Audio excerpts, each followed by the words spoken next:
오늘은 새해 2022년 1월의 마지막 주일입니다. 오늘 저의 설교 제목은 하나님의 복받는 방법입니다. 세상의 모든 종교들은 복에 대해서 말합니다. 이 세상에서 어떤 종교를 믿는 사람들이 복을 더 많이 받았습니까? 어떤 종교를 믿는 사람들이 더 복을 받았는지 세계 지도를 펼쳐보면 누구나 금방 알 수 있습니다. 그래도 여러분이 모른다면 우리는 뉴스를 보면 쉽게 알 수 있습니다. 왜 난민들이 두 발로 걸어갈 수 있는 가까운 이슬람 국가로 들어가지 않습니까? 왜 난민들이 그 위험한 지중해 건너 크리스천 국가로 들어가려 합니까? 그것만 보더라도 어떤 종교가 더 복이 있는지 우리는 알 수 있습니다. 예수 믿기 전과 예수 믿은 후 한국이 얼마나 달라졌는지 나이 드신 한국인이라면 모두 다 잘 알고 있습니다.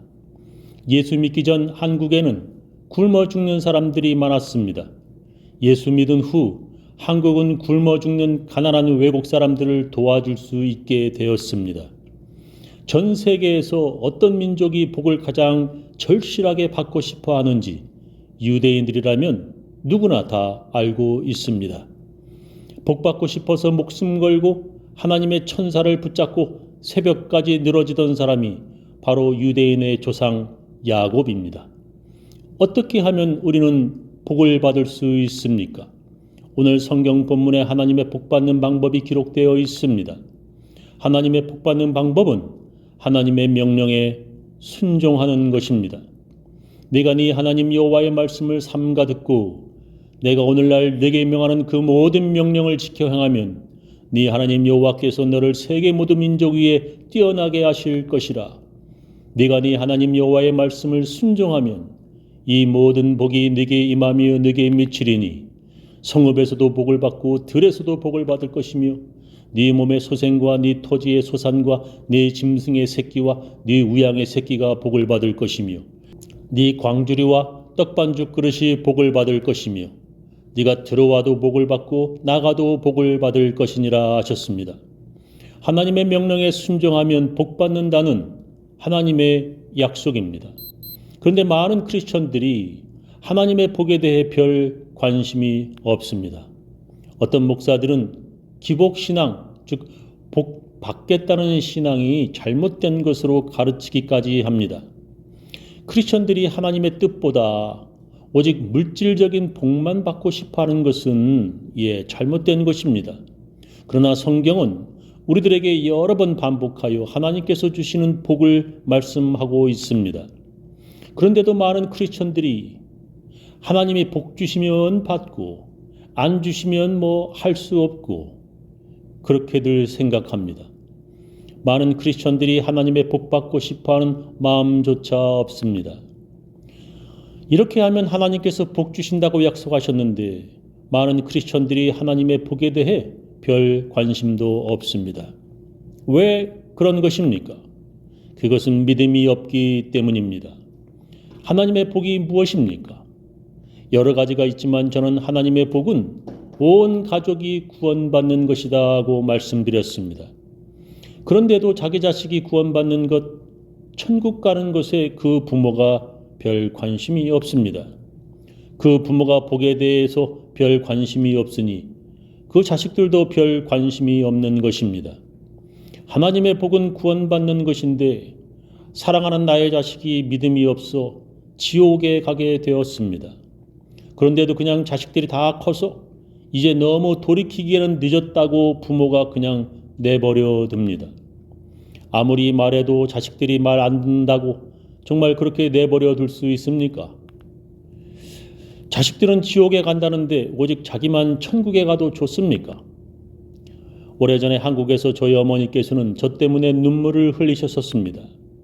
그 이유는 제가 직장에 다니며 피곤하다고 주일에 교회를 가지 않았기 때문이었습니다. 저는 점점 예수님으로부터 멀어졌습니다. 저와 제 아내가 아무리 좋은 직장에 다니고 돈도 잘 번다고 해도 제 어머니는 별로 기뻐하시지 않으셨습니다.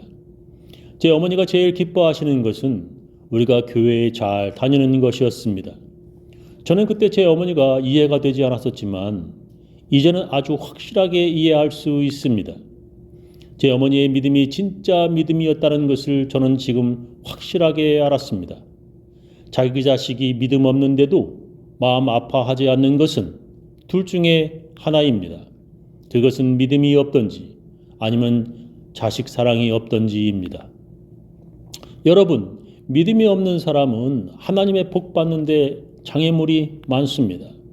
예를 들면 어떤 여자 크리스천이 믿지 않는 남자를 너무나 사랑하여 결혼하였습니다. 그런 사람은 하나님의 복 받는데 여러 문제들이 생깁니다. 예를 들면 성경에 어떻게 하면 하나님의 복을 받는다 하였습니까? 하나님의 명령에 순종하면 복을 받는다 하였습니다.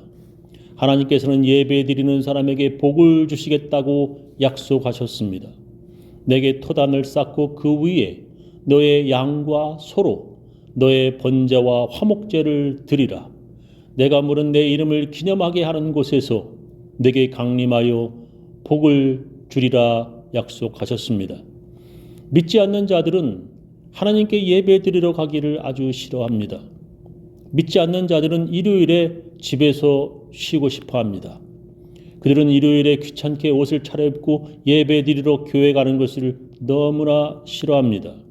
그들은 교회에 오더라도 마치 전쟁터에서 끌려가는 포로처럼 억지로 끌려옵니다. 그들은 예배드리러 교회 가는 것보다 집에서 풋볼 보는 것을 더 좋아합니다. 그들에게 특히 더욱 싫어하는 하나님의 명령이 있습니다.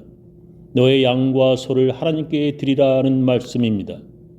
너의 재물과 돈을 하나님께 드리며 예배드리라는 하나님의 말씀을 그들은 특별히 싫어합니다.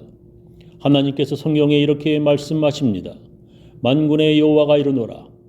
너의 온전한 11조를 창고에 들여 나의 집에 양식이 있게 하고 그곳으로 나를 시험하여 내가 하늘 문을 열고 너에게 복을 쌓을 것이 없도록 붙지 아니하나 보라 말씀하셨습니다.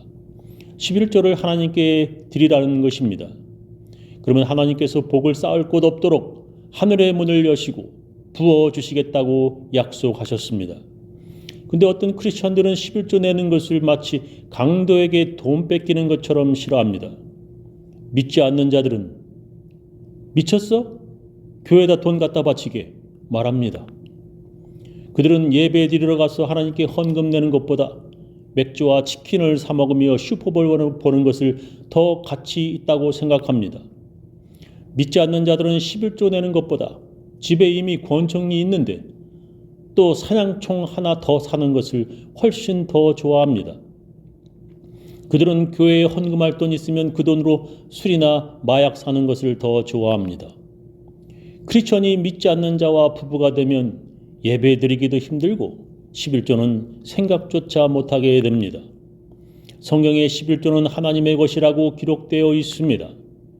땅의 10분 1, 곧 땅의 곡식이나 나무의 과실이나 그 10분 1은 여호와의 것이니 여호와께 성물이라 하셨습니다.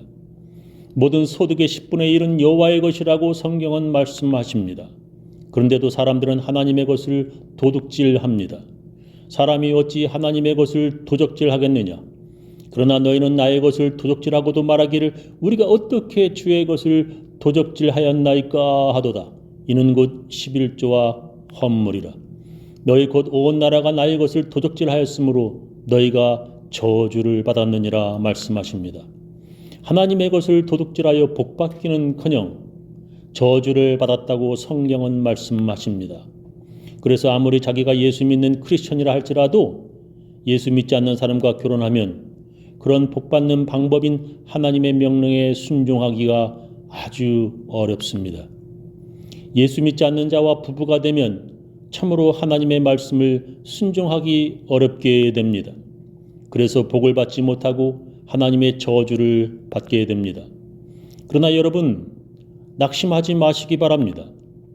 저 역시도 그런 주일날 교회에 가기 싫어했고 하나님의 것을 도둑질했던 사람이었습니다. 그러나 어머니의 끊임없는 기도로 지금 목사가 되어 여러분에게 이렇게 설교하고 있습니다. 제 경험으로 볼 때 하나님께서는 그때 그 죄로 인하여 바로 그 즉시로 저주하시는 것이 아니라는 것입니다. 우리의 삶 속에서 바로 그때 그 더러운 모습, 그 악한 일 저지른 바로 그때에 하나님께서 심판하시지 않으십니다. 하나님께서는 우리 삶의 전체를 보십니다. 하나님께서는 끝까지 우리가 돌아서기를 기다리십니다. 하나님께서는 우리가 저지른 그 많은 죄악들보다도 더 크고 더 많은 은혜를 우리에게 주시는 분입니다. 저는 우리 교인들 모두 하나님의 명령에 순종하셔서 하나님의 복 다 받으시기를 예수님의 이름으로 축원합니다.